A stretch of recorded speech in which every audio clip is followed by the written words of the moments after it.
हाँ जी, अस्सलाम वालेकुम। ओवरऑल आज मेरा तीसरा दिन है यूनिवर्सिटी ऑफ लीड्स के अंदर। तो अभी इंडक्शन सेशन एक लिहाज से आप इसे इंट्रोडक्शन सेक्शन कह लें, अटेंड किया है जो पोस्ट ग्रेजुएट स्टूडेंट्स के लिए था। आज तो पिछले दिन हमारे स्कूल का इंडक्शन प्रोग्राम था, तो आज ये यूनिवर्सिटी का है या यूनिवर्सिटी सोशल साइंसेस का है। तो आज धूप निकली है यहाँ, बड़ी किस्मत की बात है। 2-3 दिन से बादल थे, बड़ी ठंड हुई हुई थी, तो यहाँ धूप का मिलना बड़ी किस्मत की बात है। ये धूप मुझे लग रही है तो पाकिस्तान की याद आ रही है, गरम गरम धूप सेक रहा हूँ।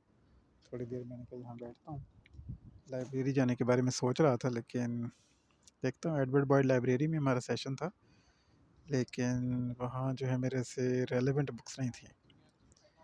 तो अब मुझे ब्रदरटन लाइब्रेरी के बारे में बताया गया कि वहाँ लिटरेचर जो है उसके ऊपर बुक्स मिलेंगी या मेरे सब्जेक्ट से रिलेटेड बुक्स मिल सकती हैं। तो मैंने सोचा कि थोड़ा सा यहाँ धूप लेता हूँ, देखते हैं। ज़रूरी नहीं कि आज ही विज़िट करूँ उसको।